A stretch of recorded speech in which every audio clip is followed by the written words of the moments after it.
It seems that there are many who would like to hear my side of the Christmas story. It's been a while, but I think I can remember some details. So maybe I should start with the visit. I was home alone, folding some linens, and I had my back to the door. But suddenly I could tell that I wasn't alone. First, I became annoyed because my neighbor Margaret always comes over without knocking. She had done it 3 times that day already, so I was losing my patience. I turned around to tell her to go home, and what I saw made me drop to my knees. There was a man, and he was surrounded by colors, but they were colors I'd never seen before. I know that doesn't make sense, but it's true. And I froze.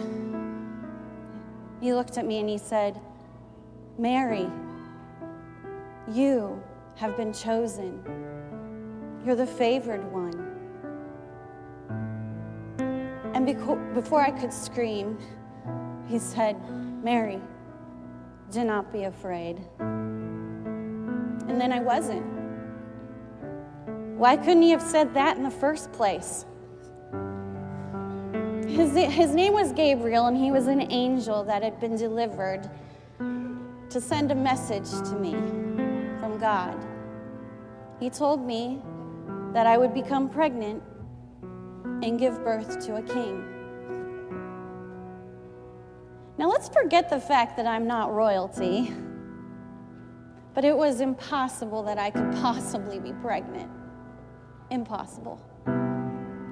So when I asked him how this would be, he told me that the Holy Spirit would come down upon me and the child would be conceived, and that the child should be named Jesus. I paused for a moment, not because I didn't want to do it, but why me? Why would God choose me? Favored? I'm ordinary. I do ordinary things. Folding those linens was probably going to be the most excitement I had that day. All I want to be is a wife and a mother.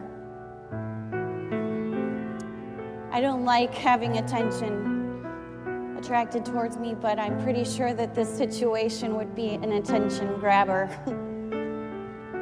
But those thoughts didn't matter. My soul was glorified that the creator of the universe, the one who crushes the proud and lifts up the humble, the one who feeds the hungry and sends the rich away empty, had chosen me to bear his son. So I said, yes, I am his servant. I will do whatever he asks and I will be forever blessed. Yes, I will do this thing, and may his word be fulfilled. And it was. Oh, there was Joseph. As you can imagine, telling your betrothed that you're pregnant and the child is not his, it's a difficult conversation. Telling your betrothed that you're pregnant with the Son of God, that's awkward. It didn't go well. He thought I was either a terrible liar or completely insane. I mean, who could blame him? He had every right to not only divorce me, but to publicly humiliate me, or even worse, have me killed. But he still loved me.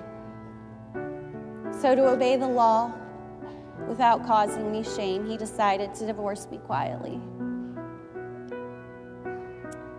But before he got a chance to do that, he came to me and said that an angel appeared to him in a dream and had instructed him to marry me, raise the child as his own, and that he would be called Jesus. And he did. And he is. As the months grew on, so did my belly. Oh, those cravings. If I had a shekel for every time I sent that poor man out into the middle of the night for figs, I'd own all of Nazareth. Oh, and the emotions. Crying joys of tears one minute because I'm carrying the Son of God, and then weeping the next because I looked like I was the one who swallowed Jonah.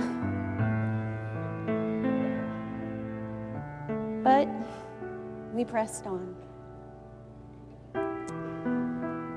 As timing would have it, we had to travel to Bethlehem for the census.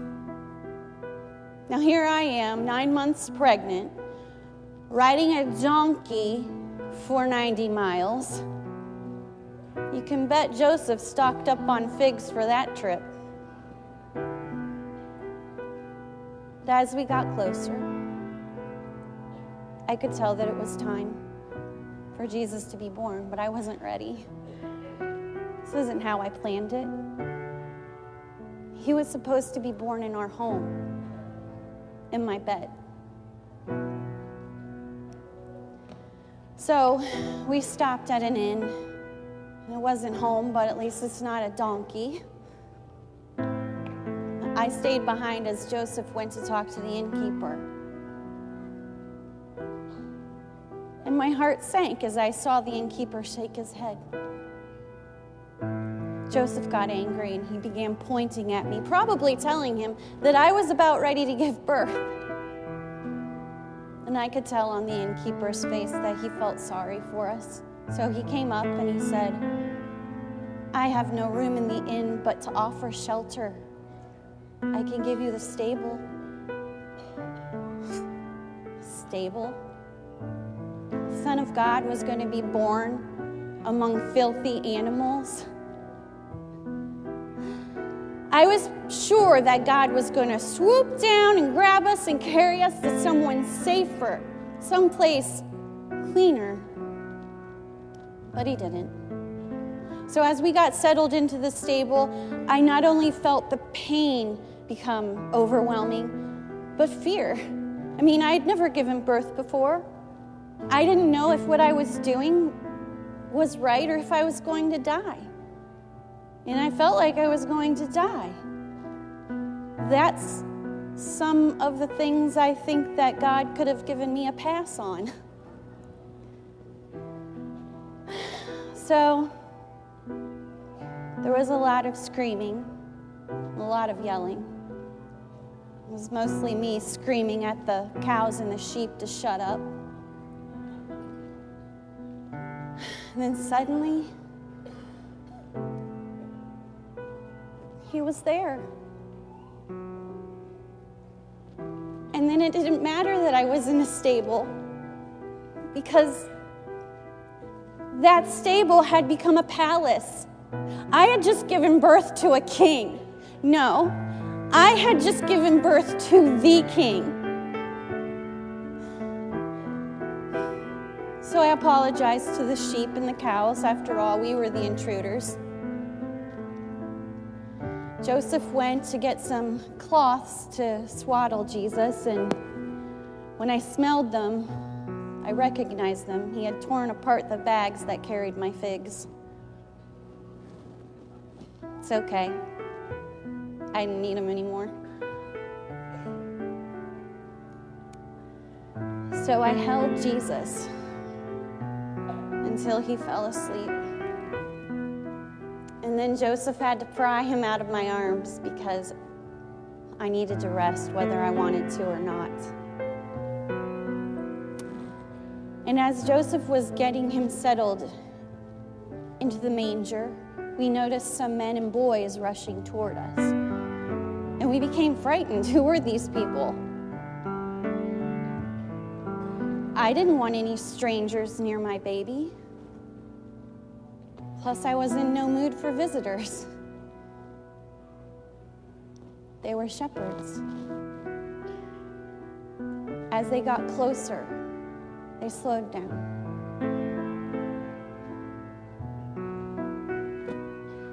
And then each one of them bowed before my little boy. Some of them were weeping. All of them were praising God just to be in his presence. They knew who he was. They knew who Jesus was.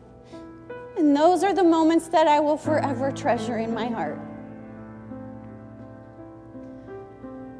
And then a little while later, Joseph and I took Jesus to the temple, where we met a man who once again, upon seeing Jesus, praised and worshiped God and called Jesus the light and the glory and the salvation. And Joseph and I were stunned. I mean, talk about proud parents. I wish all of his words were happy. He told us that Jesus was going to divide the nation and that those who stood with him would suffer great consequences, even death, until his kingdom would come. And then the man looked directly at me and said, "You are going to feel a sword pierce your soul." I knew what he meant. I know that someday there will be people who will hurt my son.